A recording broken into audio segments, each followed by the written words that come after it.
All right, everyone. I can't be with you today. Long story short, my kid has a fever, and so I am here uploading an emergency lesson for you. Which means whether you have a substitute or an on call teacher from Northern, I'm going to ask all of you to be in your best behavior. Keep the conversations and the chatter to a minimum, and put your best foot forward, just as you would if you are meeting a new person or a stranger for the first time on the streets. Because after all, you don't know these teachers, and they don't know you. So be respectful, all right? I'm not going to drop any names today, but you know what I'm talking about. Okay, let's get to this. Today we are doing Cycle 2, Lesson 7, Linear versus Nonlinear Relations. And the nature of this, I think, is very simple. I couldn't get myself to write any of these questions into the spicy column. If anything, I feel like most of them are in the simple. However, you tell me. We're going to look at this as a broad category. Okay, let's look at this in a larger picture and then look at the nitty gritty after. Linear versus nonlinear is literally just, is it a straight line or is it not a straight line? And we can actually identify that, of course, visually, because that's what a straight line would look like. But also, we can identify that if we were given a bunch of data points, like if that was x and a y, x and a y, x and a y, x and a y, so on and so forth. We could also identify if something is a straight line relationship if you are given calculations, if you are given equations. Okay, so we'll look at how all of these, a graph or a table of values or an equation, actually says the exact same thing but in three different ways. We'll highlight the things that you want to look for, and then we'll call it a day. Okay, so bottom line, today's lesson is, how can you tell if something is a linear relationship, that is the x and y behave as a straight line, or if it's not a linear relationship? Okay, so let's start. I hope you have it in front of you. If you don't, shame, you should know already by now. Okay, it's middle of October. Here we go. Example 1. We've got a not a curved line, a straight line. Oh, sorry. A not a straight line, a straight line, a straight line, not a straight line, questionable and questionable. And I asked that with wondering whether you understand or not. Okay, so let's do the obvious ones. This is clearly not linear. Okay, there is an actual curvature to the line. Here is a straight line, linear, and a straight line, linear, and a curved line, so non-linear. Here, what do you think?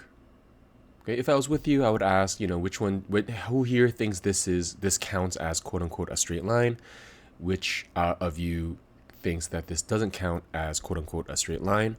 And the correct answer technically is nonlinear.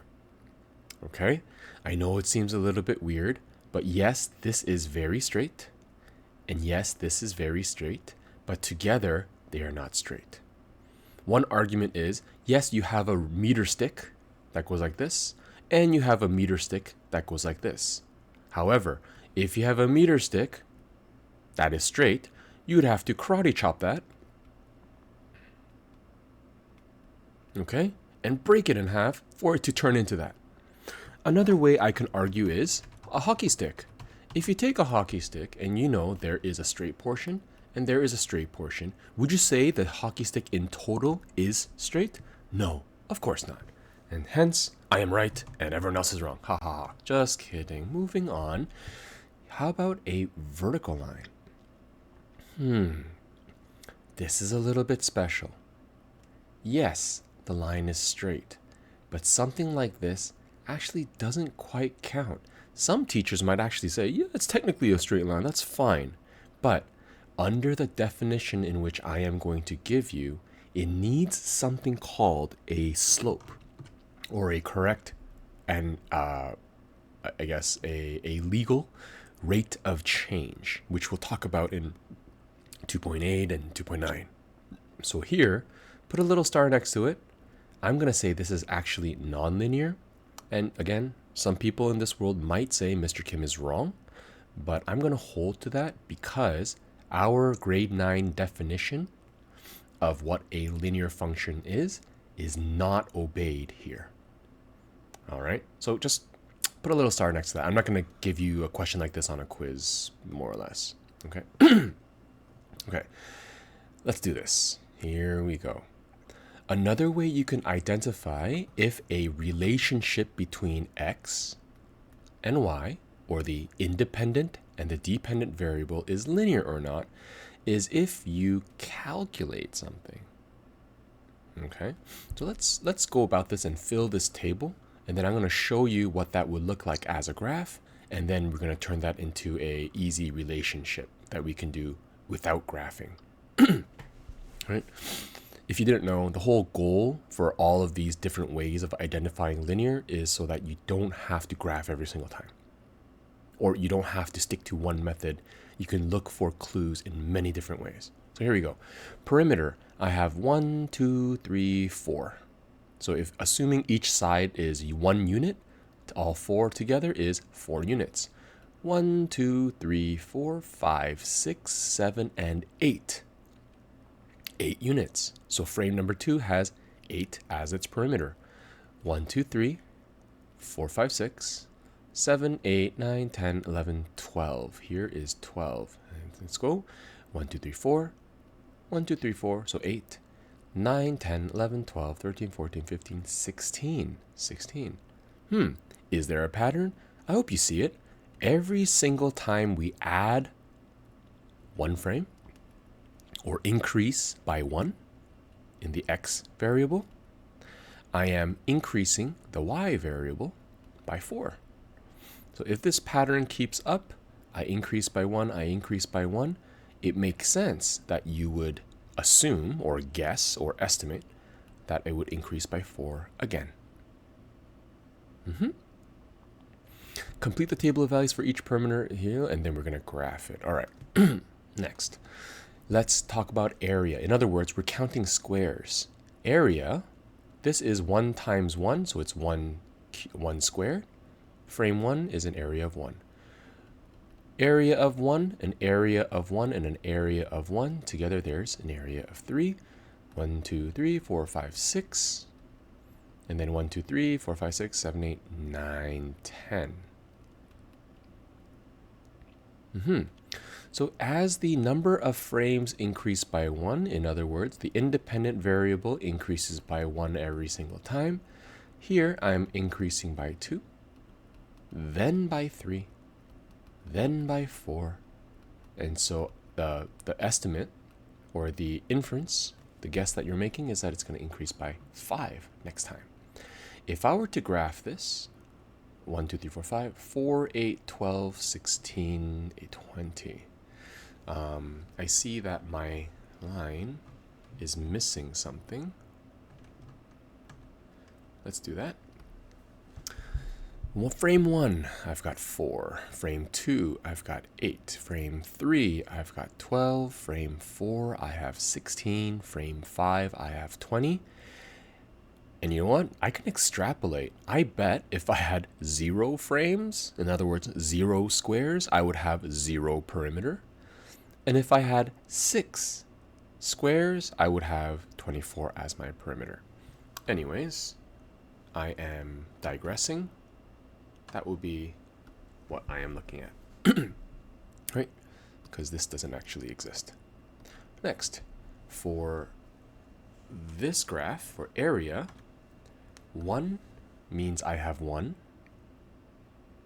2, frame 2, I had 3. Frame 3, I had 6. Frame 4, I had 10. And then again, we estimated frame 5, we will have 15. So you'll see that it actually doesn't follow a straight line, but it actually creates a really nice curvature. Okay? Grade 9 enriched. This is essentially the start of what we call a quadratic. Is that important? Not for you right now, but if you are interested in just having big words in your vocabulary, there it is. Okay, having a nice curvature this way, and it's increasing by more than one, more than before. You'll see. Okay, describe the relationship between frame number and perimeter. Is it linear or nonlinear? So I would say something along the lines of, let's see, what is the wording that I would use? I would say something like,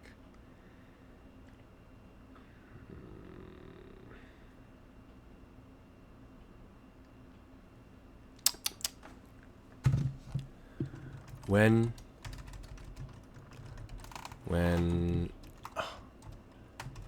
the independent variable, no, let's just use frame number. When the frame number increases by 1, the perimeter increases by 4.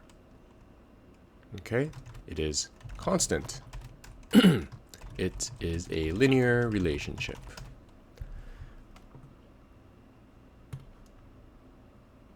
Okay, I think I've summarized it fairly well. Every time this increases by 1, the perimeter increases by 4. It's like a staircase. When I do 1, it goes up by 4. 1, it goes up by 4. 1, it goes up by 4. And 1, it goes up by 4. It is constant, the staircase. So it's a linear.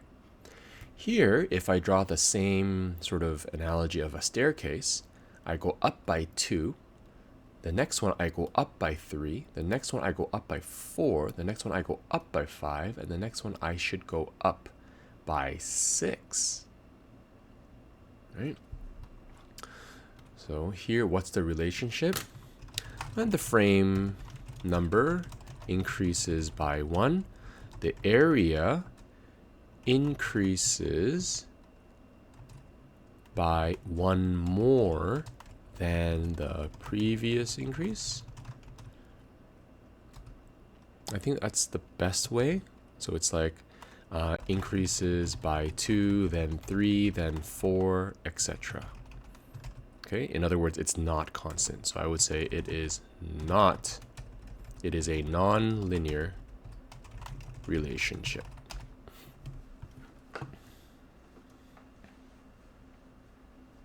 Okay. So it's a lot of words. I think these words sort of properly describe what is happening between the two as in this relationship. The math portion of it is what we call, or the math portion of how we calculate whether it's a constant staircase or a changing staircase is first differences. So what you're going to essentially do is take all of these points, take every single one of these points, and we're going to see a subtraction between the y value and the previous y value. So it would be 8 minus 4, it would be a difference of 4. Difference between the y value and the previous y value. The difference would be 12 minus 8. The y value minus the previous y value. 16 minus 12, right there. And so on and so forth. We are finding the difference between the y values of adjacent points. Okay, take a look. First difference, take a look at this. Remember we were talking about the y value? So this is the y value. We are subtracting. We make sure that we are increasing by 1. It doesn't have to, but just make sure it's a pattern. Right? We are going to say, oh, I went from 4 to 8. What is the difference? I'm at 8. I came from a 4. The difference is 4. Let's do it again. I'm at a 12. I was at 8. The difference is a 4. I am at 16. I was at 12. The difference is 4. And if you do this correctly, take a look. The first differences are all the same. In other words, it's constant. If you see the first difference being constant, this is the same as saying the staircase is constant. Staircase is constant. Right? Every time I move to the right by 1, the staircase goes up by 4. And so by rule of thumb, we say if the first differences are constant or the same,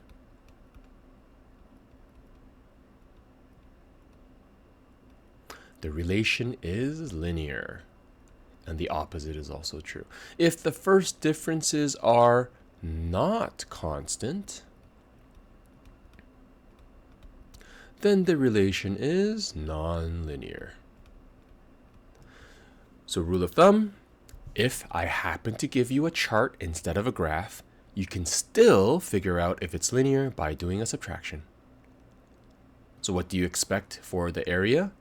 I would expect the first differences to not be constant. So let's do the y subtractions. The first difference, I'm at a 3, I was at 1, that means I went up by 2. I am at 6, I was at a 3, I went up by 3. I'm at a 10, I was at 6, I went up by 4, 5, 6. I can see the first differences are not constant. It tells me that it is not linear. So let's type that in. Concluding statement with proof. When you see something like this, you could say something like, since the first differences are the same, the relationship is linear. So if I ask you something like that on a quiz or a communication question, you say, since first differences are constant, the relation is linear. And on the right, you say, since first differences are not constant, the relation is not linear. Okay? And we're almost there. So we covered what? We covered graphs. We've covered table of values and how to calculate. The last one we need to cover is how to identify when I'm given an equation. So here's some practice for you. You can try that, and I'll fill this in and I'll upload it for you. Equations.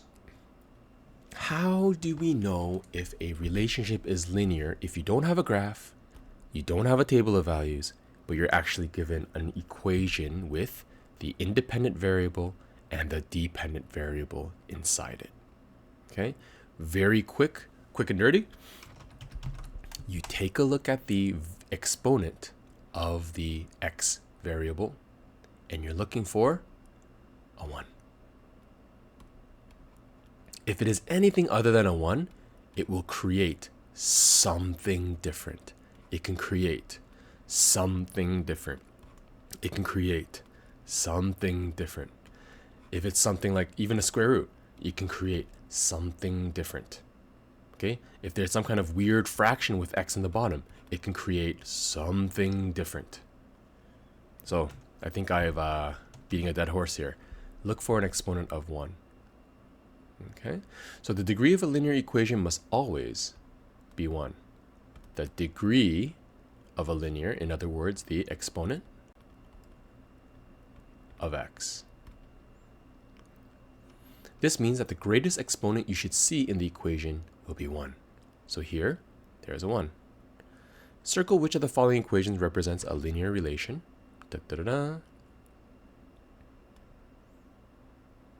And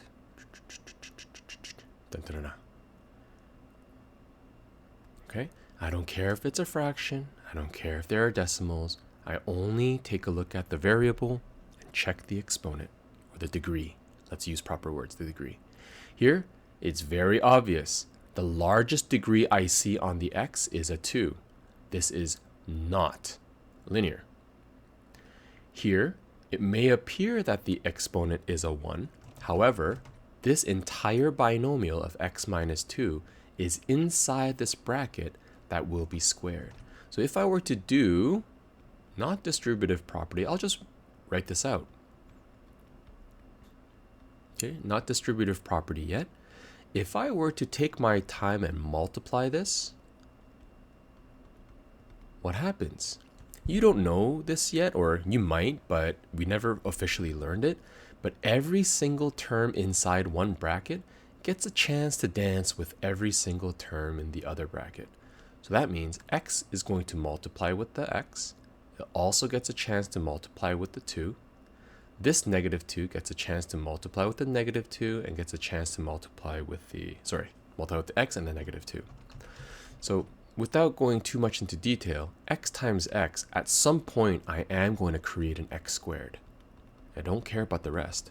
I created something I don't want to have. Therefore, this is not linear. Same with D. It already has an x squared, just like B. Just because that's a 1 doesn't mean it's okay. That x squared is there, and that's not good. Okay? And I think this is starting to lag, so let me restart this program a little bit after saving. Let's see if that works. Okay, so we have that x. I don't like that. Right? That's not good. So this is not linear. Here, it might seem that way, but that is actually a trick because the y value is not normal. Notice how the y, in other words, the dependent variable is always left solo, and it doesn't have any exponent either. If I want to get rid of a square root, what do I have to do? Remember inverse operations? The inverse of a square root is squaring. And once again, I think this entire program is spazzing out on me. So do that. I'll just make my point. If I make the left side equal to just a y, I have unfortunately made the right side an x squared. Because, 4x plus 1 all squared is just like before. It's one bracket times another bracket. And that's 4x plus 1 here. And then 4x plus 1 here. So that's going to turn into 16x squared, right? You don't plus something and plus something. Like, you don't want to have an x squared there. And that's it. Let's recap. Let me save this and then restart this program because clearly something is wrong and I'm lagging like crazy. Download. Let's do that. Oops. There it is. Okay. So if that is the case, okay, so what are some things we can say about when a relation is linear? I know that a relation is linear if the graph is, I'm going to say, a straight line going up or down or horizontal. Okay, it can't be vertical, as I mentioned before. So essentially, it's just a straight line going up or down or horizontal. So as an example, da da da da, da da da da, da da da da. Okay, so there it is for a graph.